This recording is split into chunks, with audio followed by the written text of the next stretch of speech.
रेषीय बिंदू. नैक रेषीय बिंदू माहित आहेत ना? हो. एकाच रेषेवर नसलेले त्याला नैक रेषीय. तर ह्या तीन नैक रेषीय बिंदूंना जोडून जी आकृती तयार होते त्याला म्हणायचं त्रिकोण. त्रिकोण तुम्हाला माहित आहे, तुम्ही आकृतीला ओळखता त्रिकोण म्हणतात त्याला. त्याचे आता गुणधर्म आहेत, त्रिकोणाचे काही गुणधर्म आहेत आणि त्रिकोणाचे प्रकार आहेत. तर आता आपण पहिल्यांदा बघणार आहे त्रिकोणाचे घटक.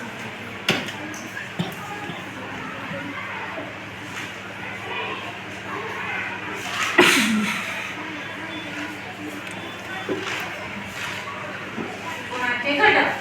तर बघा आता हा त्रिकोण आहे. तर कोणत्याही वस्तूला कुठल्याही आकृतीला जर नाव दिलं तर आपल्याला त्याचं वाचन करता येतं.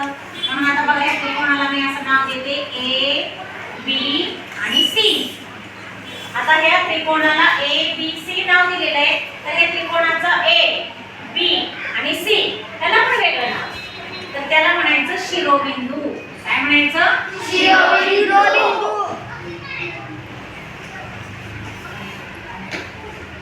मग त्रिकोणाला किती शिरोबिंदू असतील सांगा? 3. सांगा कोणते कोणते? A B C. छान, व्हेरी गुड. आता त्रिकोणाचे 3 शिरोबिंदू झाले.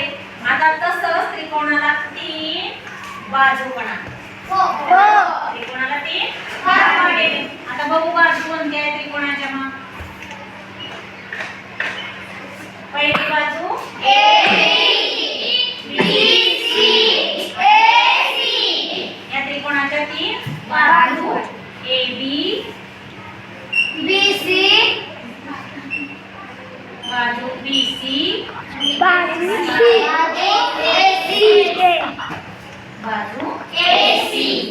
म्हणजे त्रिकोणाला 3 शिरोबिंदू झाले, त्रिकोणाचे 3 बाजू झाल्या.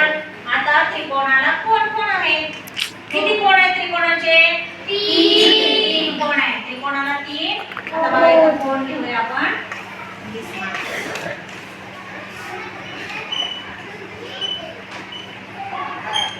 आता त्रिकोणाचे कोण 2 प्रकारे वाचले जातात.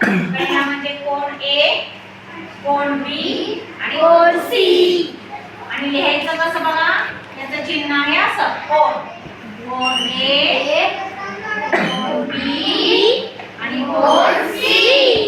आता ह्याला 3 अक्षरामध्ये सुद्धा वाचलं जातं. तर बघा जर ए कोण वाचायचं असेल तर त्याला कसं वाचायचं बघा. कोण बी ए सी.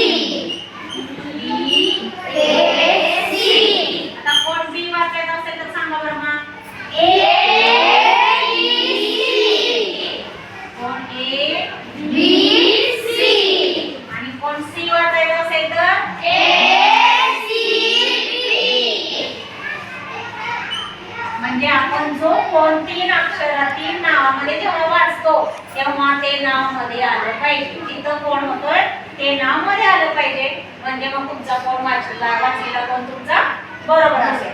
एवढं समजलं? कोणाला 3 शिरोबिंदू असतात, 3 बाजू असतात आणि 3 कोण असतात. आता ह्या 3 कोणांच्या मापाची बेरीज किती असते? 180. मग इथला कोण किती अंशाचा असो, हा किती असो आणि हा किती, आपल्याला आता फक्त त्रिकोण बघायचं. त्यामुळे आपण माप लिहिले. पण त्या त्रिकोणांच्या 3 कोणांच्या मापाची बेरीज किती असते? 180 अंशच असते.